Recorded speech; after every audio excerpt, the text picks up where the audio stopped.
Long ago, the Chaos Dwarfs carefully bred enslaved greenskins to create a new subspecies, the Black Orc. They sought to make them stronger, hardier, and more intelligent, the perfect slaves. Instead, they succeeded only in forging the instrument of their destruction, Grimgor Ironhide. The greatest of the Black Orcs has returned to incite a new rebellion. He will free his kin from their shackles and see the reign of the Dowie Tsar ended. Hey guys, thanks as always for all of the comments recently, suggestions for testing out different mods. Many of those I have already tested out. Some of them have turned into videos, as you have seen, so I really owe you guys a big debt of gratitude for kind of helping to steer me in the direction of some very cool mods that I otherwise might not have discovered. Now, having said that, I haven't had as much time as I would normally like to have recently in terms of actually like just sitting down and playing the game the way that I like to play it, which I think at this point most of you know if you're at all familiar with this channel. I like playing very long campaigns, challenging, but most importantly very thematic, very immersive. And a lot of the mods that we've been talking about on this channel recently, you know, sort of add value in terms of being able to accomplish that. But anyway, long story short, now that the holidays are starting to kick in here, I have a little bit of extra time on my hands. By the way, happy belated Thanksgiving to anybody who celebrates that. Obviously, mostly just Americans. But anyway, for anybody who doesn't celebrate Thanksgiving, I hope you get a chance to come over to the United States sometime and you know, during Thanksgiving, because it's a big holiday over here. It's a good time. It's one of the good ones. So anyway, so happy Thanksgiving to all of you from me. And anyway, what that means is with the holidays kicking in, I actually have a little bit more time on my hands. So I think this is a good opportunity for me to go in and actually get another Let's Play under my belt. So I do know, of course, obviously, Tides of Torment is imminent, should be coming out relatively soon. Don't know whether it's going to brick any campaigns that we're in the middle of or not, but what I'd like to do is try to get a campaign done before that. So I know that in the past, I'm very much a variety is the spice of life kind of a guy, so I'll start playing one legendary lord, and then I'll kind of be like, yeah, I want to take a break from him and play a different one for a little while. And what ends up usually happening is I have 3 or 4 different campaigns going on this channel at the same time. I've decided to not do that. I'm going to focus on just one, and at the same time, kind of keeping along the lines of testing out mods while I'm at it. I've decided to test out the Wheeze Speshul mod. This has been on my list for a very long time. Looks pretty cool. I'm looking forward to digging into it. You may notice here on the change race, on the main menu, I guess I should say here, we've got these 3 additional legendary lords that this mod makes available to play. You've got your Grak Beast Basha of the Blue Vipers, who is located down here close to Mazda Mundi. And then you've got your Sporticus, the Cage Breakers, up here, who would be very close to, I guess, the Crone Hellebron and Malekith, basically Dark Elf territory up here.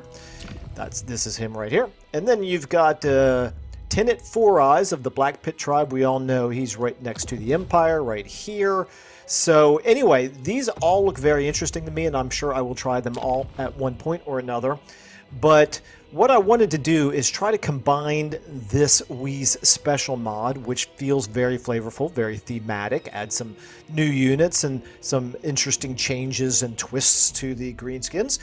But in addition, I wanted to combine that with one of probably my absolute favorite mod when it comes to theme, which is Victory Conditions Overhaul. And after doing a little bit of testing, I realized, of course, Victory Conditions Overhaul doesn't have any additional victory conditions for these. They do start out, if you're just using the Wii Speshul mod, they do start out with the victory conditions, which are your basic, conquer a whole bunch of territory. And I don't remember if they even have like specific factions that you have to wipe out, but Victory Conditions Overhaul we obviously very much like the extra theme that this mod adds in terms of giving you something very targeted to do with your campaign. So what I have chosen here, we're going to do Grimgor because We Special does make some changes to Grimgor, which we'll talk about in just a second. But this also allows me then to use the Victory Conditions Overhaul mod. And I've already taken a look at the different paths for Grimgor, and I have decided to go with Breaker of Chains. Now we'll go into more detail about what that means once we dive into the game itself, but let's go ahead and very briefly then talk about Grimgor and specifically the changes that We Special makes to him. So most of this you're probably familiar with already. Unlocks hero recruitment for Black Orc Big Boss, all provinces, hero capacity +2 for Black Orc Big Bosses, income from post-battle loot +30%, upkeep for -15% for Black Orcs and big in units. All very good, also very standard. But this is new. This is We Special kicking in here. We've got leadership -9 for Goblin units, all armies. This is, of course, because Grimgor knows and treats accordingly how poor goblins are at everything, at fighting and everything else. So the fact that we very much look down, subjugate the goblins, they are second-class citizens in Grimgor's empire. They all have -9 leadership, and we are unable to recruit goblin or savage orc lords. So that, like I said, that's all new from We Special, at least I'm pretty sure it is. Anyway, his particular lord effects, we've got replenishes 10% campaign movement range after winning a battle. We've got attribute causes fear for Black Orc units in his own army, obviously. And then we've got the ability of Your Next, which is very much an anti-enemy character ability, which we will use as much as we possibly can. And then we've got the standard army ability, Grimgor's Wa, which replaces Wa. Every Greenskin Legendary Lord has one of those. And as far as I know, they're actually fairly standard, I think. But anyway, let's go ahead and dive into the settings now. What I've decided to do here, I've always been a legendary very hard, and for the most part, I usually max out the AI stats modifier. But I guess I'm mellowing in my old age a little bit, and I'm going to go on very hard. I feel like there's a lot of players, from the feedback that I've gotten, there's a lot of players who don't play on legendary, and I'm kind of hoping, to find a happy medium that a lot of you who do play the game would, play maybe on the same difficulty, or at least closer to the same difficulty. So I want to, try to, some of you might even be interested in playing a game, playing out a campaign alongside mine, in which case, by the way, I will also be talking about some other mods that we're using. I should go ahead and mention right now, before I get any farther, that as I alluded to, I like the long campaigns. I do like playing campaigns that are challenging, and I don't really like arbitrary challenge. I like thematic challenge. I like it when the campaign is challenging in an organic sense, which means it's harder for us to snowball. It's easier for the other AI factions around us to provide more of a challenge, rather than enabling these end-game scenarios, which I feel like is a very lazy, arbitrary way to inject difficulty into a campaign. Now, I do like some of these unusual locations that CA has added, so I'm going to go ahead and turn all those on. We'll see what they do. I've not encountered all of them before, but the ones I have encountered are indeed quite powerful.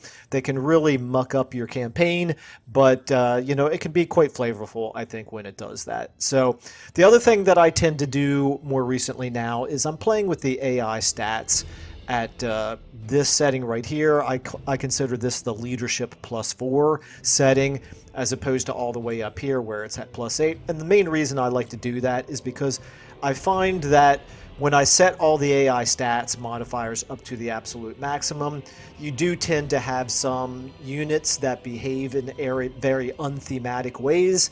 The example I always like to use is Skaven are supposed to break. They're supposed to be cowards. Goblins in Grimgor's army would be much the same way, although since we're playing Grimgor, it's a little bit different. But anyway, the point is, you don't really want to be fighting against Skaven, who are unbreakable because they get such a boost to their leadership. Or I shouldn't even say unbreakable, but, would not break at the appropriate time, considering that they are Skaven. You shouldn't be a Dark Elf faction fighting Skaven and be looking at the Skaven units with higher leadership than your own, for example.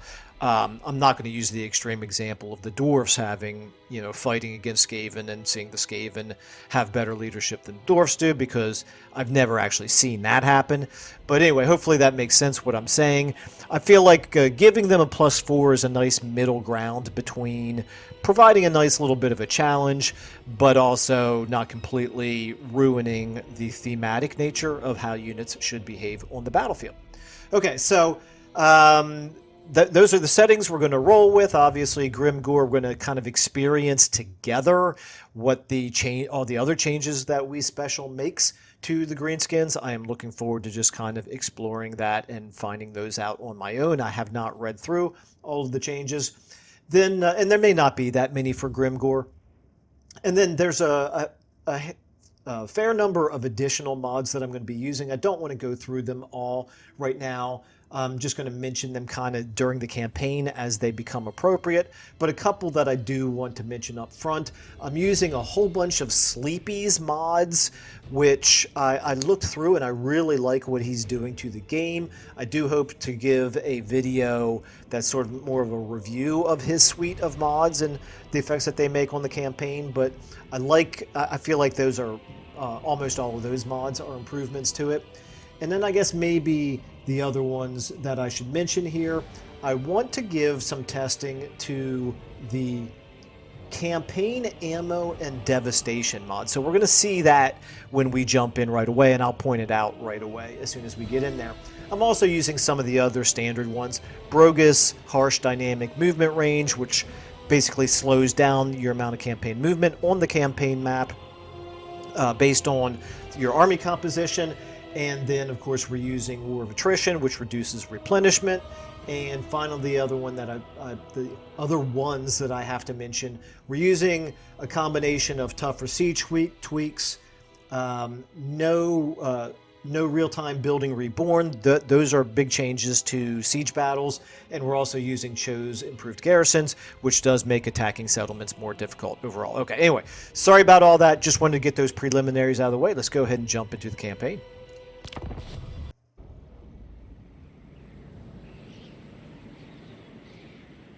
Let's give Gork a show. Get smashing! Alright, so let's go ahead and dig into this in a little bit more detail. I should have mentioned already, I'll go ahead and mention now, when I play immersively, for anybody who is not familiar with the Let's Plays on this channel, that means no cheese, so I don't use any cheese. That's one of the reasons why I am leaning a little bit against playing on all of the hardest difficulty settings moving forward on this channel, because it does kind of lead you into the temptation to just try to cheese your way through the most difficult moments. I actually think it's important to lose battles and have setbacks during your campaign. I really think it adds a lot of spice to your campaigns and makes them much more memorable.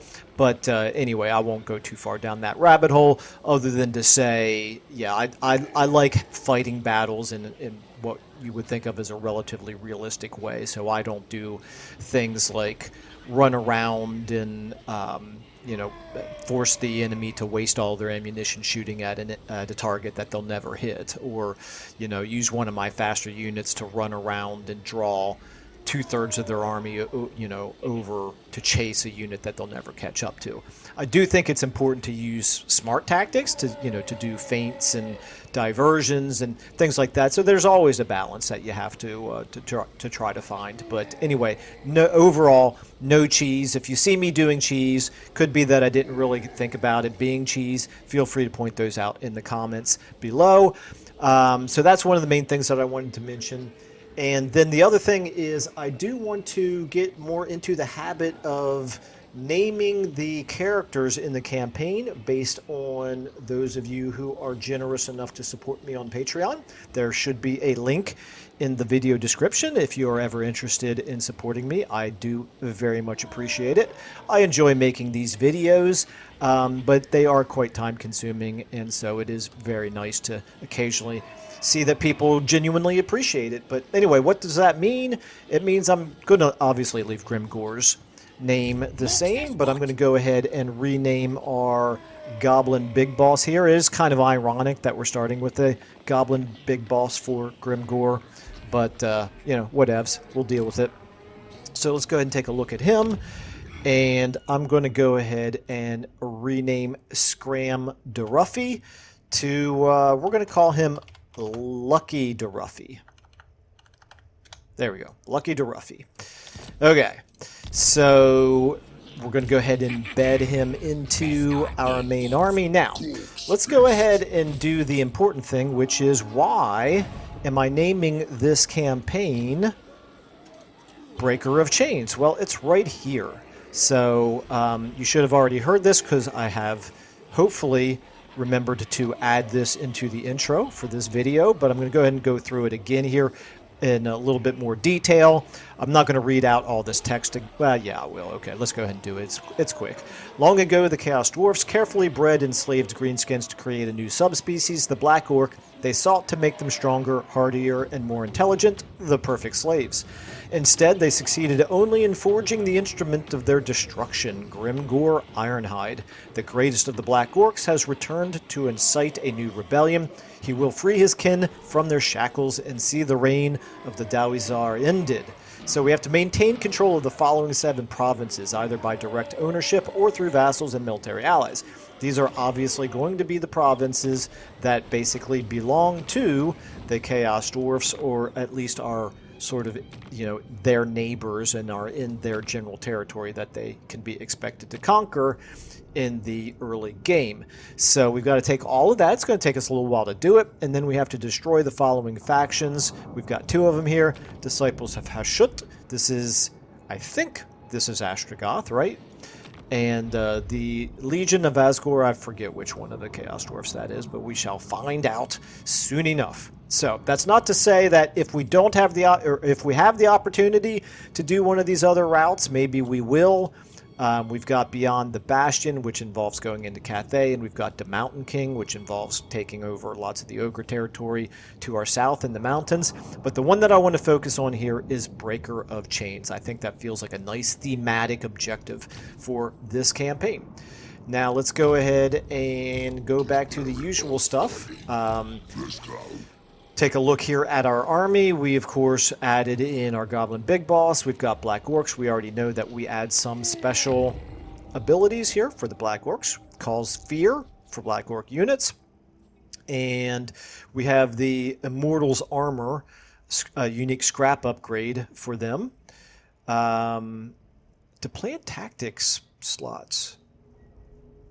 I thought the tactic slots were a Iron Claw thing. And anyway, I don't know. I'll figure it out eventually here.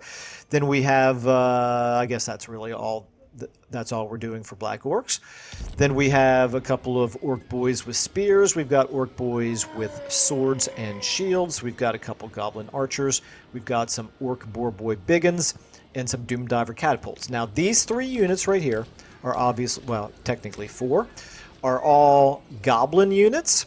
So what I will probably do as soon as possible is recruit a second Lord and move those over into the secondary Lord's army and have Grimgor himself focus on a more Orc-based army.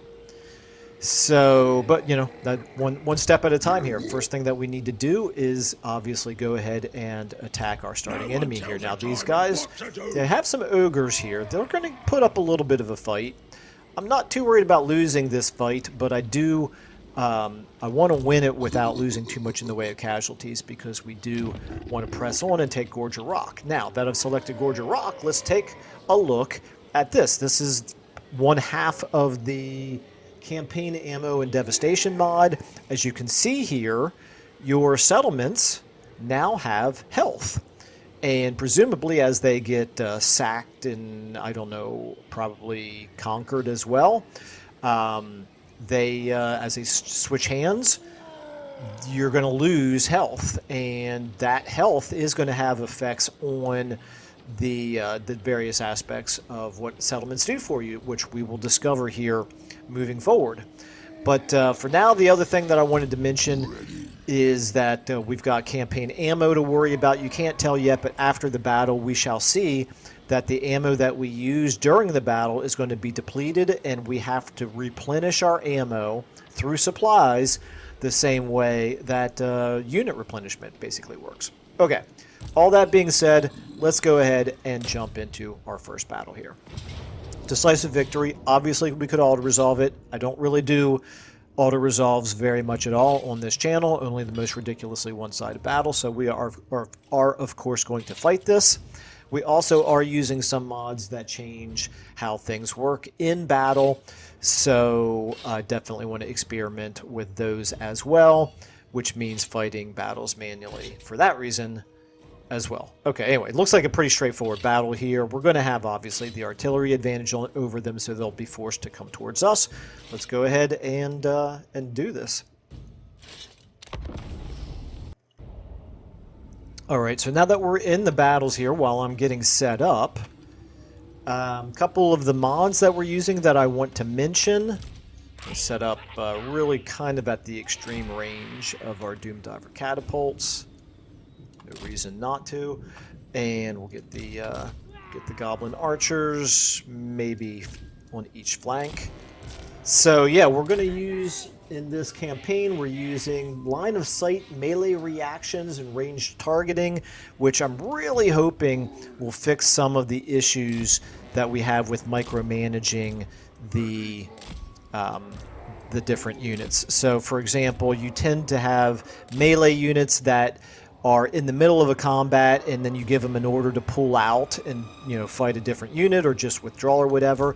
And they'll try to very briefly, and then what they'll decide is, no, I'm kind of enjoying it here. I'm kind of enjoying fighting this unit, so I'm going to ignore the orders that you gave me and go back to doing what I want to do, which is obviously incredibly frustrating for the player.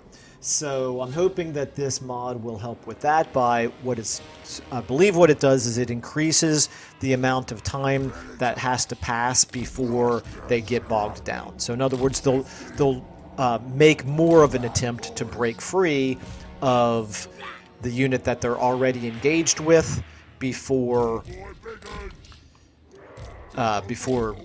deciding that they're going to ignore your orders completely.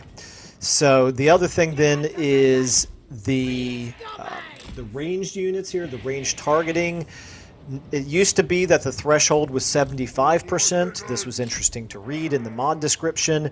If 75% of your units or of your models were blocked from shooting, then the whole unit would not shoot, and that has now been changed to 90%. So what we should end up seeing is more firing, even if it means potentially more friendly fire. More ranged units should be firing, as opposed to like either moving forward or just standing there not shooting. Okay, so I need to make sure that I am hitting something useful with my Doom Divers and hopefully not hitting my own units with it.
I probably am going to want to end up toggling off fire at will here in a moment. Meanwhile, Grimgor, I need to use my buff on the enemy Ogre Lord. Make sure that we smash him. Let's go ahead and get our Goblin Big Boss in on the action as well. Black Orcs are holding their own right there. Let's go ahead and get the all the archers shooting over here at those Noblar trappers. We've got the Saber-Tusk Pack running away. Orc boys are holding their own over here. We have these spears. Can start to actually, you know, those spears can. Let's go ahead and do our wah here. Spears need to help out because the ogres did get into our back line right here. That's unfortunate. I need to turn you around and have you help out with those ogres. Meanwhile, Black Orcs, yeah, you stay on that unit right there. These archers need to be shooting there. Let's go ahead and have you hit them. We're not quite out of the woods yet. Up. We got the Saber-Tusk Pack coming back in. That's a problem. But at least these ogres have broken. Let's get you, our spears over there on the Saber-Tusk Pack. We've got just about everybody broken. Looking pretty good here. Grimgor, this is an example of the frustration. Grimgor stopped fighting the unit that I asked him to. I don't think there's much of a chance of us killing him, but we'll try to. In any case, I will do this off camera. I'll do a little bit of mopping up and then meet you all back at the post-battle screen.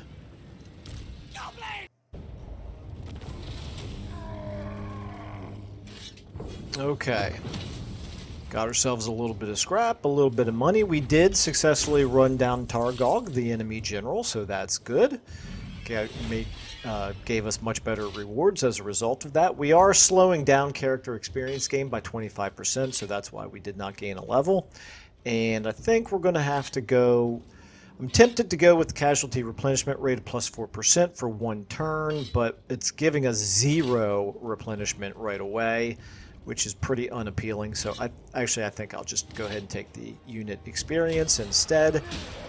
And there goes the first army. We do succeed at our first mission here. So we get our treasury of 500 teeth for whatever it is that that greenskins use as their currency. We have capture and occupy Gorger Rock now as our next mission objective, which we will obviously be trying to do as soon as we can, if we can reach. See, here's the thing. Yes, we can reach, but you never quite know whenever you try a new legendary lord for the first time using the Brogus Harsh Dynamic Movement Range mod, because as you can see here, it does give you a debuff to your campaign movement range. This number right there will get higher, or technically lower. You'll be penalized more and more as your army gets to be bigger and bigger, and particularly when you fill it with slower units like more artillery. Infantry always kind of slows things down. I think cavalry has a negligible effect on that movement range, but we're almost certainly going to be filling our army with Black Orcs as much as possible, so we won't be stacking it with a whole lot of cavalry. Okay, so yes, obviously we are going to go ahead and continue to do this. Decisive victory, going to be very similar to the previous battle. No Lord to fight this time, but we do have more of the ogres to fight. That's fine. We shall do that in just a moment. I just want to take a quick glance at the overall campaign map, see... Okay, so get my bearings here. Now, we are using... I think I'm using more sensical ogre camps. I don't exactly know... the effect that that's going to have. I believe it's supposed to change it so that when you're on good relations with ogres, they stop raiding. Actually, you know what? Never mind. Forget I mentioned that because I think I decided against using that mod because the latest changes from 6.3 were supposed to fix that in vanilla, maybe. So never mind. Forget I mentioned any of that. All right. So a couple of the other mods, though, that I do want to mention. I am using campaign AI tweaks, which is going to hopefully make the AI smarter. I'm using the diplomacy options overhaul, which is definitely going to have some effects on our diplomacy overall. It does make it like, for example, completely prevents order factions from making peace with chaos factions, which is, yeah, it's certainly going to add to that sense of total war. It makes other changes as well. We'll kind of experience those as we go through. But obviously, greenskins are kind of in a gray area anyway, since they can't really do trading even in vanilla. So that aspect is not going to really impact us very much. But I did want to mention it. A couple of other mods that we are using, like the minor factions declare war more often, and embedded agents. That's one I'm really interested to test out later on in the game when the AI factions have so many different agents. I'm hoping to not see them just running rampant through your territory, wounding your own characters and assaulting your garrisons and like damaging buildings and things like that, you know, turn after turn after turn. So we'll see how that goes. All right, anyway, back to the action here. Let's go ahead and fight this battle. It's probably going to be another regular old, not very much in the way of trees here. Pretty normal, regular looking battle map. Anyway, we'll go ahead and basically do a repeat of what we just did.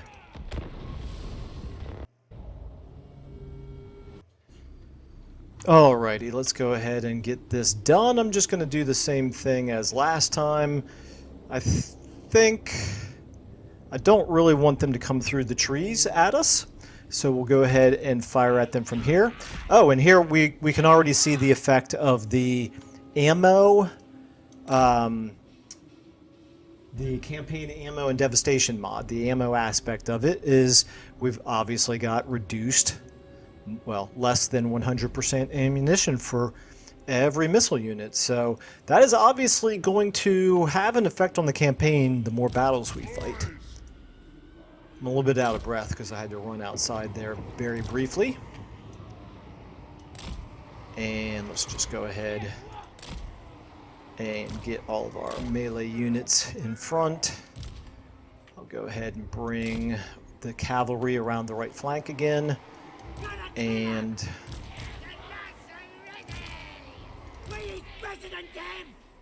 I think what I'm going to do is maybe make sure that we protect this one archer unit since they took so many casualties in the previous fight. And then we'll just kind of split up our front line a little bit here, like so. If I can... There we go. Okay. I don't love that we can't deploy on the top of the ridgeline, but hopefully where we've got our Doomdiver catapults, they shouldn't have too much difficulty firing over the top of the ridgeline, but we're going to find out. Now, everybody else other than him, we do want to move forward. I want to try to occupy the high ground here. Get the high ground. Okay. And probably makes the most sense to get... What is that? Oh, those are the flingers. Okay. We probably want to try to hit the ogre bulls since our catapults are our most damaging unit. Okay, I'm going to go ahead and thin out my lines a little bit here, I think.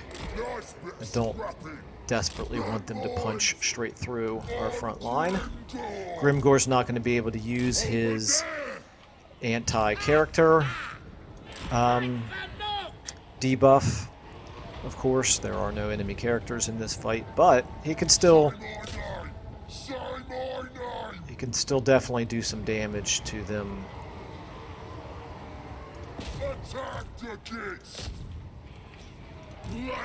on his own, even though they're not a character. You need to get in there. You guys need to get in there. We need to make sure that we are shooting probably those ogre bulls over there. And then you try to blow up the Noblar Flingers. Let's go ahead and now get our cavalry around the flank. We're doing okay right here. We've got them about to... Oh, this is bad. This is very bad right here. How on earth did I let that happen? Need to get you back there. You guys work your way around. Let's try to get you all back here now. You need to try to shoot them. Come on, keep going, guys. Keep going. Alright, right here. We are at least winning here in the middle. You all need to go ahead and take them out. We're shooting. We're shooting. You are in very bad shape here. We need to get you out. Oh, we can wall. Need to get you out of there. Okay, right here. Let's get Lucky Demiser chasing those ogre bulls. Let's get the Black Orcs helping out over here. In fact, the Black Orcs can help out on those ogre bulls. We okay, we lost our Doom Divers. They're broken, but it's okay. We've got this unit broken now as well. You know what? You can stop chasing them. You can get over here. What are you idiots doing? This is CA. I really need you to fix your game. This is really bad. Okay. Alright, there's no reason to keep fighting. There's no enemy lord to worry about. I don't think we lost the Doom Diver catapults.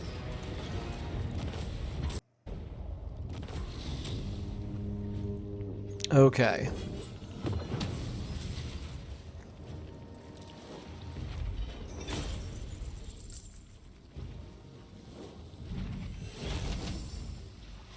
Up to level 2. We'll take it. Decent rewards. We're going to go ahead and occupy. Capture and occupy an enemy set or the following settlement. Gorge a rock. Got ourselves a terrifying Mask of E. And our new mission is now to unify the entire province. This province is called Gash Kadrak. Okay. We'll get on that over the course of the next few turns, obviously. Now, first things first, what I need to remember to do, before I forget, is recruit some more Orc Big Bosses. We need to get as many of these into our army as we possibly can. Now, unfortunately, we can only recruit 2 this turn, so we're not going to be able to get all the way up to our capacity in 1 turn, but it's fine. Strategist, it's okay. It's not really my favorite. Perceptive, also very far down my list of favorites, but whatever, it's fine. Let's go ahead and recruit you, and we're going to give you a new name. You are going to be known as Thograt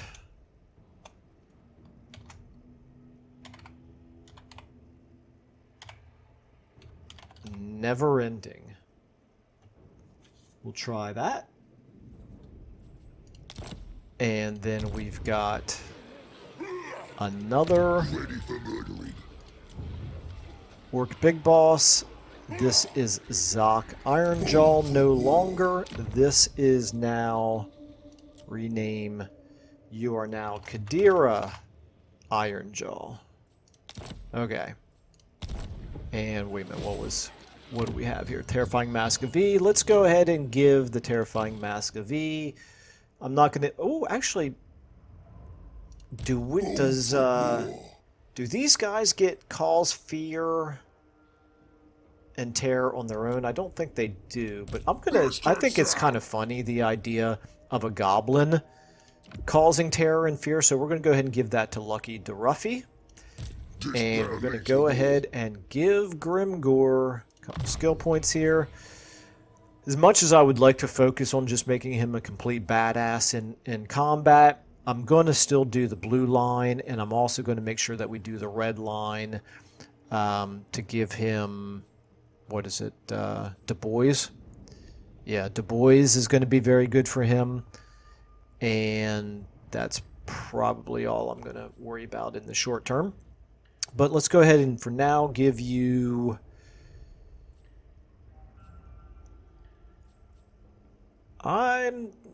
I don't really think I'm going to be trying to evade very often with Grimgor's army. I want his army to be our strongest army. So we could do Raider. We could do Looter. And we could do Ravager. I think he's not going to be raiding as much as he will be actually like sacking. Or often what we'll try to do is we'll try to loot and occupy. So we'll do that. I have to try to remember to do that. And then, Lucky to Ruffy, your trait is confidence. So you are good in the army. Goblin Big Bosses are not the best unit to keep inside your armies. Their combat value is somewhat limited. But the fact that you do give some nice buffs to other units here is probably worth keeping you in an army at least some of the time. So I'm going to go ahead and give you Bloody Blade. Okay. And so we're not getting any replenishment at all. Moderately damaged. Okay, so here we can see how the health of the settlement has deteriorated down to 50%, which does mean that we've got not minus 25% casualty replenishment rate. I like this. This is a really nice thing. I can see this as maybe being an alternative to using the slower expansion and settlement supply lines mod to slow down steamrolling. It doesn't look like it has... Well, let me double check here. Military presence, characters, faction, conquest, provincial instability. Okay, so it does not look like it has an effect on public order. And that's okay. I can live with that. What it does do is it does definitely have an impact on replenishment, which is, I think, probably the most important thing. Now, we'll go ahead and give Gorger Rock the growth and casualty replenishment. I'm going to assume this increases by 10% per turn, but we'll have to keep an eye on it because I don't know that for sure. And then back here at Eagle Eries, we have the money. We're going to go ahead and upgrade our barracks building. And, okay, I'll do this later. For now, I don't really see this resource being all that beneficial to us. So we'll go ahead and maybe give you the growth building as well. We want to try to build up this province as quickly as possible. And I could go ahead and recruit another lord. We're probably going to want to come down this way and attack Karak Vrag. Next turn, we may not be able to reach it, however. And we're not getting any replenishment, which does concern me for purposes of whether or not we'll actually be able to take that settlement. That settlement is probably too tough for us until we get a little bit bigger. So first things first, we are going to obviously go ahead and recruit. I think we'll do spears since we are fighting a lot of large enemies. And let's see, do they have any armies at all? They do. We are definitely not done wiping out all of their military strength. Even this military camp right here, I don't think that explains all of their faction strength. So they probably have somebody down here. Although they don't have any military presence affecting their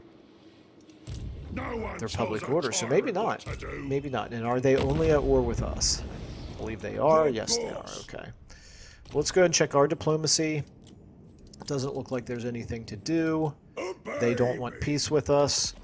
They'll regret that, but we wouldn't make peace with them anyway, so it's fine. We're going to go ahead and recruit in our spear orc boys. Obviously, there's nothing else that we could... Well, you know what we could do? I should have done this probably before the last fight. We can afford it. We'll recruit in some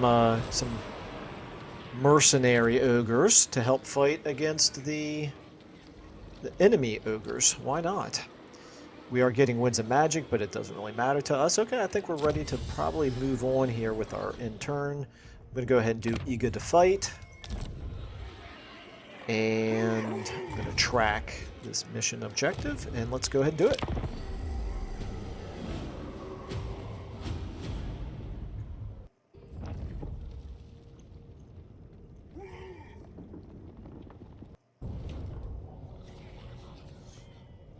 Okay, so we do have a little bit of activity off of our northern front, but nothing to really worry about yet. I'm frankly more concerned about Kolek than I am about these guys.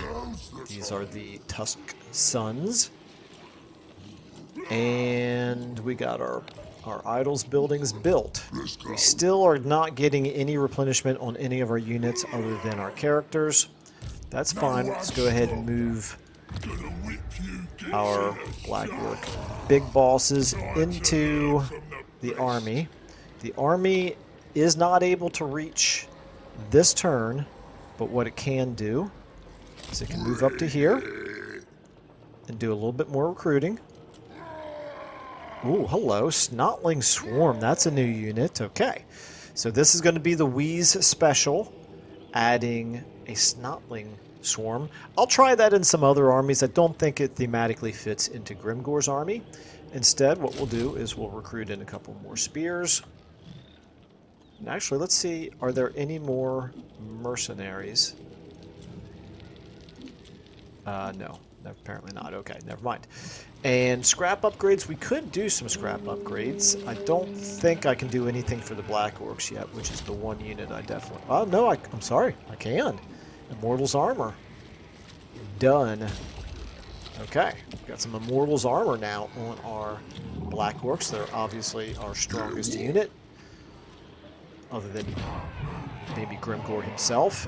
We did get 10% back on the health of the settlement here, and it's still having some effect on our casualty, well, a significant effect on our casualty replenishment rate, so it is what it is. We'll deal with it. I like it, but obviously this is one of those times where it's extraordinarily punishing here in the early going.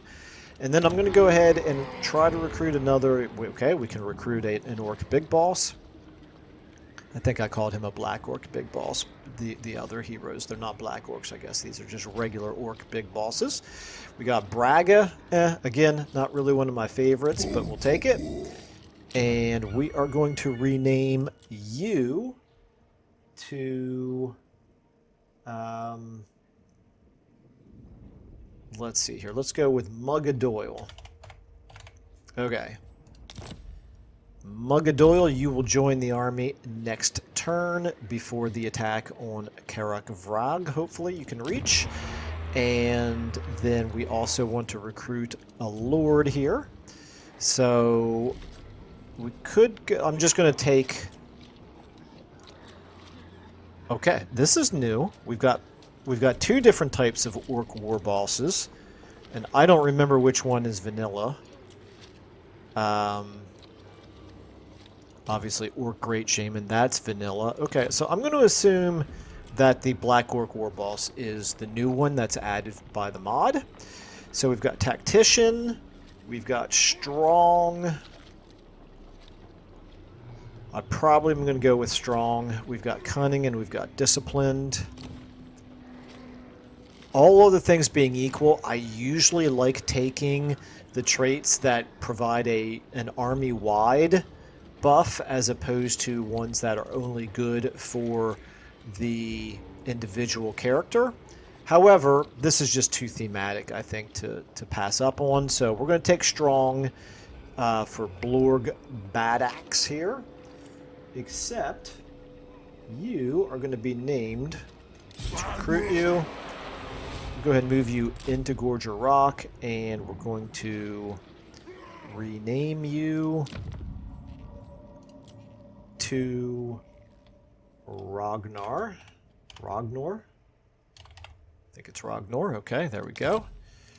And you need to do some recruit... Oh, never mind. Can't do any recruiting because, of course, I'm already doing that with Grimgor. Okay. Our money situation is now getting quite a bit worse. What we'll do is we'll fight this battle next turn. And then, assuming that we win the battle, we will consolidate some units to save us some money. We might end up disbanding the mercenaries. We'll play it by ear. But anyway, in any case, there's really nothing else for us to do here. I should definitely try to start building the gold. What were the gold buildings called for the greenskins? The pile of shiny stuff. The industry buildings. Okay, let's check our diplomacy real quick. Probably not going to be much... Ooh, okay, I take it back. The slaves of Azar are, of course, fighting against Astrogoth, so the Chaos Dwarfs, who are our sworn enemies for this campaign, so I think it makes thematic sense to go ahead and make nice with them.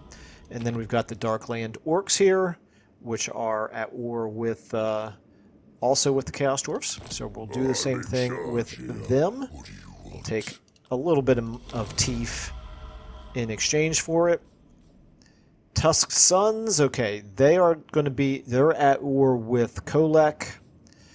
I don't think we want to do anything with them, partly because thematically we're not really sworn enemies of Kolek, but also Kolek is going to win that battle, and I don't want him declaring war on us before we are prepared for it.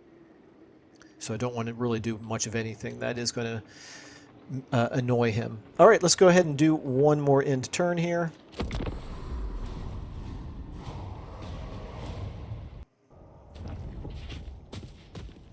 Okay, this is a little unfortunate. That army now looks big enough that I'm concerned about being able to win this upcoming battle. But we'll see.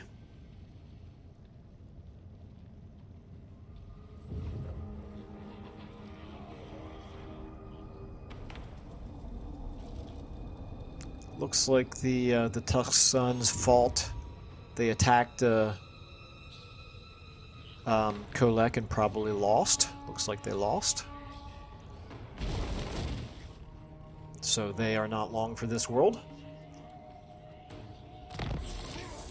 And the Slaves of Zar are already destroyed, so not really surprising. Eager to fight. Okay, we'll take it. And we've already now encountered Astrogoth. Okay. Well, we'll worry about him in a moment. Let's go ahead for now. Take a look at our situation here. We've got 18 units, but a lot of them are pretty badly damaged. They have 16 units. No, I'm sorry, they have 18 units as well. This garrison grew by 2. That's a bit annoying. But that's what happens when you use Cho's Improved Garrisons mod. So anyway, we are going to at least encircle it. Close defeat. Oh my goodness, it's a walled city battle. How does that happen? These are ogres. Ogres aren't supposed to have walled cities, are they? Now, another mod that we are using, you can see we can build quite a lot of siege equipment in a single turn. That is because I like this. I don't really consider this unrealistic, by the way, although I can, depending on how long you think a turn lasts, I can see why people would consider this unrealistic, but the reason I like it is because I do feel like it's important to make siege equipment important in siege battles, and Vanilla has done such a poor job of it that the combination of slower wall climbing without siege equipment, some of the other things that happen in the Tougher Siege Tweaks mod, combined with making the siege equipment a little bit faster to build, I believe provides a better overall siege battle experience. Hopefully that makes sense. Let's go ahead and try to bring the others in here. Let's see if they can even reach. Yes, you can certainly reach. And you... Can you reach Grimgor? Yes, you can. Okay, that's good. So we're going to have all of our black... Oh, no, they are Black Orc big bosses. That's what I said originally. Huh. All right. Apologies. Okay, then let's go ahead and bring Ragnar in as well. Oh, wait a minute. No. going? No, that's right. Okay. All right. Never mind. He's where he needs to be, and we're going to go ahead and put him in raiding camp stance because he will, at the very least, get a leadership and melee defense buff during this battle. Now, before I click on it and see how ugly this battle is truly going to be, I just want to double check things up here. We're losing 451 per turn. Okay, we're still at a close defeat. Oh, I know what I wanted to look at. Yeah, there's walls right there. Direct my recipes. When outside Wood Elf, Ogre, or Norscan homeland, it adds walls to the settlement. We are definitively in Ogre homeland, and it adds walls to the settlement. Anyway, okay, that's fine. We'll deal with it. It is what it is, but I think that's... I don't know if Tougher Siege Tweaks does that, or conceivably one of the other mods that we do does that, or if this is something in vanilla where Karag Vrag... I don't think Karag Vrag normally has walls in vanilla, and I'm not honestly sure what mod we are using that is adding them, but whatever. We'll work around it. Wasn't expecting it, but I think it's okay. I think we can still win this battle anyway. What I'll do is I'm going to start the next episode with this battle, but we'll go ahead and take a look at what it looks like. Okay. Actually, yeah, I think what we'll do is we'll take one turn to build our siege equipment, and then we will launch this battle at the beginning of the next turn. We can afford to go one turn without, with this heavy negative to our income. All right, anyway, so I'm going to go ahead and wrap this up here. Gorger Rock is up to 70%, assuming we successfully take Karak Vrag. I do want to try to remember to loot and occupy, not just occupy, because that's just the habit I want to get into with Grimgor. But in any case, I'm assuming that it's going to drop to at least 50%, and if we do a loot and occupy, it might drop to even lower than that. So we shall experiment with that. But that's all we're going to fit into this particular episode. Thanks everybody so much for watching, and I'll see you all in the next one.